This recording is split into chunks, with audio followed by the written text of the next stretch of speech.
are overall challenges that startups face? Like, what can Australia do better or needs to do better for startups? Australia needs to do a lot for startups. And I say this all the time. I say this to the government as well. I'm like, I'm very open about this. I feel like Australia is a great place to test ideas, to sort of, have this idea. Let's say you have an idea.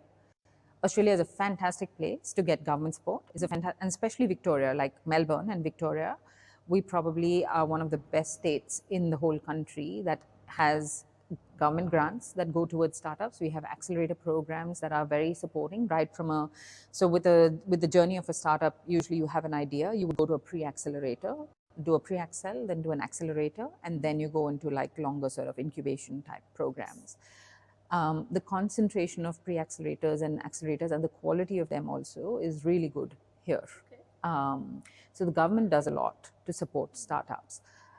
Having said that, though, I feel like that is not the case in every state in Australia. So there are a lot of startups, a lot of founders that don't receive. So it's not the same experience for everybody around Australia. Number one, I think that can be better.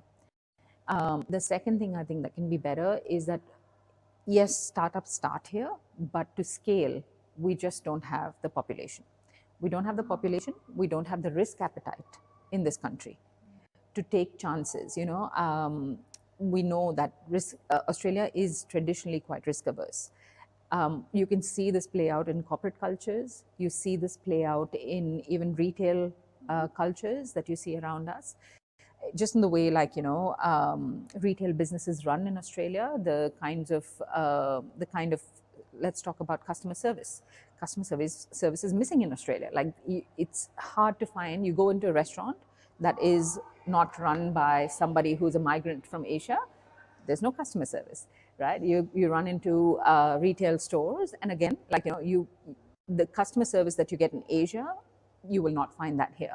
So there's a very the scale at which we play. We've got a very independent culture, but the reality is we don't have the bandwidth for startups to scale in Australia.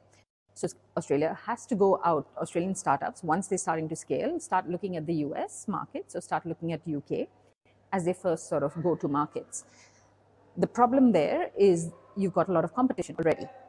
Everybody's looking at these markets, right? So the other thing that Australia is not doing really well is looking at the other side of the world, this side of the map, which is Asia, India, UAE, Africa. These are brilliant markets, and these markets are opening up really quickly.